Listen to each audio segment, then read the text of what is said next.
Nakakaiba to, ano to? Ha? MSD.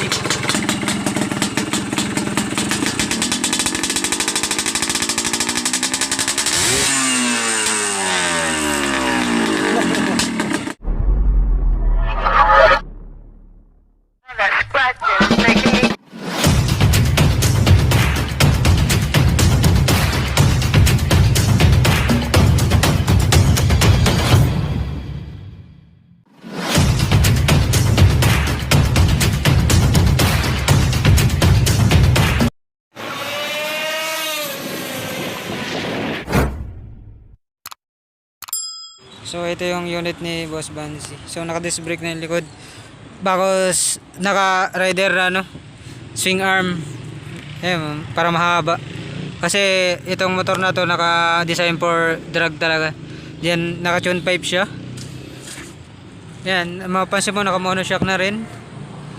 Tapos naka-MSD ignition coil, naka-28 carb, then naka-B-Force 4.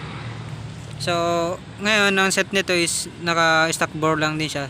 Then, syempre, since naka B-Force, naka-port na rin yan sa polish. O, pang daily use lang siya. So, actually, nilaban niya to kagabi ng moto show. Yan, naka-Brembo na rin, disc brake. Yan. So, yan, right naman dito tayo sa Naik Uno. So, interview natin si Boss Bansi sa kanyang RXT. So, ito yung ginaganon ko RXT na 16 wins, then 1 lose. So, magsishare siya, then mang-inspire bakit siya kinarin niya yung karera. So, kung bago ka pa lang sa aking YouTube channel, so don't forget to subscribe and click the notification bell para updated sa mga gagawin ko pang video. So, shout out sa RXT Philippines, to Stroke family. Then, RXT Cavite, syempre. Then, RXT Pampanga. So, moderator tayo dyan. So, ngayon papakinggan natin yung kanyang story sa kanyang RXT. Okay, so, sir, magandang hapon. Ginabi na tayo. So, anong kumpleto pangalan mo? Van Clifford C. Marcelo. Okay, so, taga dito ka sa Naik yan ha? Taga Naik. So, itong RXT na to, ilang years na sa'yo yan? Bali, ano pa kasi yan eh. Siguro almost dito sa Naik. Kasama sa mga paggamit ng pinsan ko. Siguro mayroon na 12 years. Ganun, mga ganun. YOLO! Pero ang model niyan is 2000? 1995. 1995. So umaga niya is Highlander, no? Highlander. Okay. So ano ba yung unang nakalaban nitong motor na to nung nagsimula ka pa lang sa drag race? Mga 2-stroke din, pinauna ng X4. X4. So ang karga ng X4 ay madiin din ang karga niya, no? Ganun din, same lang. Kalaban. Mga kanya-kanyang declare. Basta ang during lumalaban ka is naka 4 speed lang talaga siya, hindi ka nagtatarani ng weight, ganun. 4 speed talaga. 4 speed, okay. Yun talaga nakataon yung rocket combination ng nasa duluan, parang gusto din duluan. Tapos ano yung sunod na kinalaban mo yan?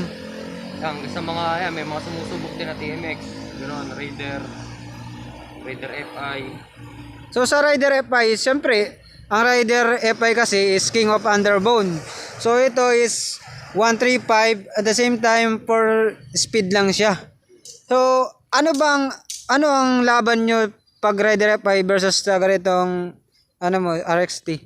Anong set na Raider FI? Nung isang beses kasi, yung pinakaunang FI na nakalaban ko, sukat lang namin sa tropa.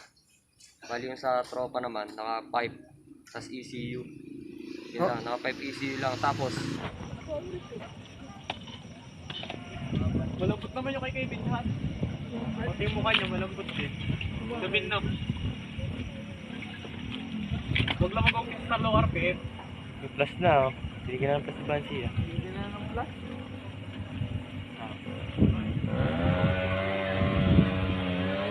Basto.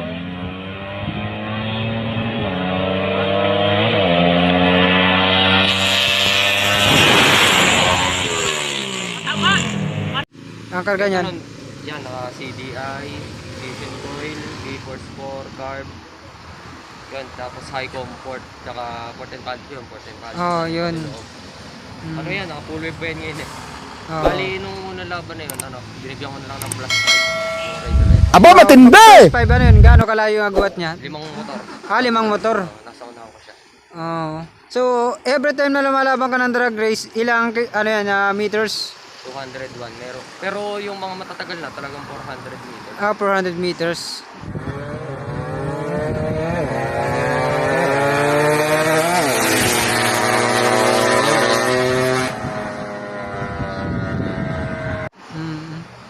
Grabe na. So, tapos yung 185cc ba yung nakalaban mo na Rider FI, yung set niya? May nakalaban kang gano'n, di ba? 180. 180. So, ang set niyan ilan? Noon, time. Ito, Oo, anong time na yun? bali 59 open. 59 open. Okay. So, kasi may na-order na pesa sa Lazada, B-Force.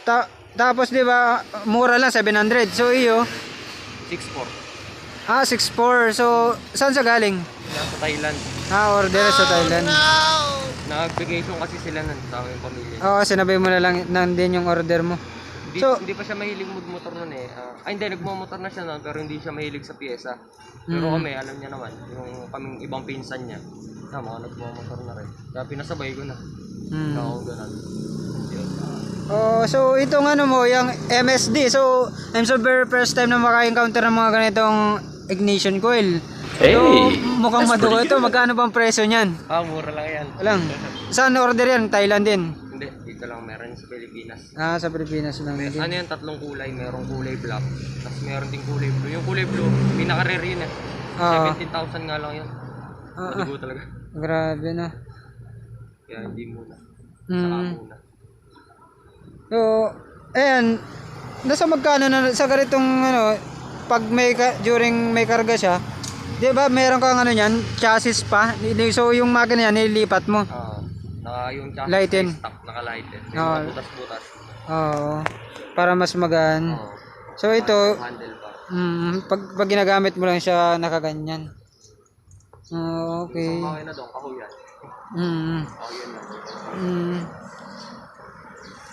Bali, ang set ng sayo pag rider yung ano, yung FI na 185cc, ang set niyan, anong set? 59 open. 59, oh. Kung ano yung nakikita mo na set dyan, naka 59. So, ang board nun is ano, 200, no? 100. 100. Okay, so, bali, no? Bibigyan mo pa yung plus yun nung naka 180cc siya. Yung sa 180, plus 2 yun, plus 2. Lakas nito, no? 16 win. Okay. Ayan. So, sa set na yan, magkano nagastos mo? Sa mga loob sa makina, papalit-palit eh. Minsan kasi, tulad dati, na-encounter, di may iwasan yung mga kakatok, Oo. lulugin sa gunyal, yung connecting rod, magkaalo. Oo. Saka pinaka-last experience ko dyan, yung magneto ko naputol yung signal.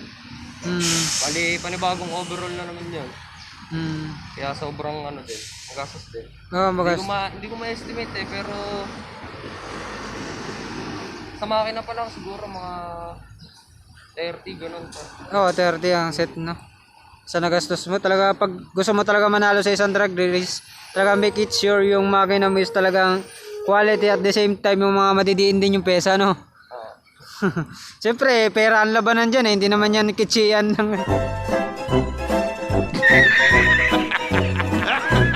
Diba? Okay. Grabe, no? Ang lakas ng RXT mo. Powered by ano yan, Boss Jard. So shoutout mo yung ano, yung mekaniko mo, ang pangalan? Yan, shoutout nga pala kay Boss Jard sa Yina Works. Oo. Yan, may YouTube channel din yun, Boss Jard. Yun yung naggawa ng Skygo na head at block pang Raider tsaka XRM. Na head at block at Raider. So, ilang taong ka nun, that time nung nag-start ka sa drag race? Siguro ano ako nun. Natuto kasi ako magmotor, grade 5. Grade 5. Pero hindi ako nagkakarera kagad no. Oo. So, ano lang, hiram-hiram. Mm. Hiram-hiram ng ano. Tapos pag ikaw ay lumalaban ng drag race, ikaw lang din nag-iinete niyan. Oo, So ano ng kalaban? May hinete talaga sila din. meron din. Oo. Kanya rin. Kasi mahirap yung paano yung motor mo, kunyari. Bukas yung laban. Sabay ibibigay mo bukas din yung mismong on the spot. Medyo mahihirapan kasi. Hinete ka pa yun. yung motor. Oo. Kaya much better ikaw na lang din kontra ang bulob mo. No? So yung ano na yan, sa drag race na yan, ano yan, legal, ano, ganun? O illegal. Mga iba-ibang lugar or Cavite lang yung nakakalaban mo? Dito ako, Cavite lang. Oo. Madalas mga ano din. Madalas din ano, sukat-sukat, tropa, ganun. Oo. Friendly gauge. Mga yung the highest, ano, yung pusta, race, yung ano niya, magkano? Yung nakalaban mo, yung pekang highest. Matagal na yun pero hindi ko nasasabihin yung presyo, basta medyo masakit din. Lalo nung natalo. Mga 50k ganun. Hindi naman. Mababa pa. Meron ngayon sana, bali looking yan, yung tropa nag-sponsor ng 80k. Oo. Kaso nga lang, yung kalaban naman, tumagilid naman, ayaw naman, hindi naman natuloy. Oo. Ayaw ipalipat ng chances. Oo, yung last na nakaset mo sana, no? Oo. Yan, naka-59,000 pa yun. So then, ano yung masasabi mo sa mga RXT na nagbi-build ngayon ng mga nahihirapan sa pesa? Baka may maitulong ka sa kanila, may recommend ka na mga seller, kung saan pwede mag-order. So, baka may recommend ka sa kanila. Sa 2-stroke, dito sa Cavite, madalas kay Kalapati talaga dyan sa 13. Kay Jess. Yan talaga ako ng pyesa kasi nakilala rin si Kalapati na tulad ng NGO, nag-entry siya ng DO. Yun, nag-jumping yun. Tapos kung sa ibang lugar naman, yan, pwede kay Kambahog. Kasi si Kambahog, kilala na rin talaga sa 2-stroke. Lalo na yung DO na in-entry niya sa Thailand. Oo. Halos dumikit lang sa higher season na nakalaban niya. Oo, nandaya, no? Oo. Tra- Saka ano lang talaga. So, lagi rin magbe-base sa mekaniko. Oo. Kailangan niya kung ano yung ipaano ng mekaniko, kung ano yung ipabili, kung ano yung ipagawa sa iyo para sa motor. Sundin lang kasi sila yung gumagawa, sila yung mas nakakaalam. Oo. Yun lang. Tapos, ano to? Ayan. Kagabi, di ba kagabi nabanggit mo is linapag mo siya sa ano, sa Motor show. motor show. Nakasaling pusa lang. Nag-testing ka. Ganito yung ano niya, lo kagabi. Yan na. Okay, ito na yun. So, press from ano yan, motor show. So, ano yung natanggap niyang award? Best in Thai 2-stroke champion, tapos Best in Thai inspired champion, saka yung isa kasi na trophy mali yung sulat eh. Oo, dapat. Pero ang ano sa best in Yamaha. Best in Yamaha. Thai inspired champion yun. Yung top na. Sinali ko lang ano lang. Na pagtripan lang kasi palis na ulit balik sa Manila na. Back to Manila ka na. Trabaho. So, yun lang. Maraming salamat sa time mo, Boss Bansi, ha. So, ride safe. God bless. Shoutout nga pala kay ano, Shout out. kay Boss Jigoski. Chikoski. Hinihintay ka na namin dito, Team Arex di Cavite. Oo. Peace out. Ayan. Kay Boski.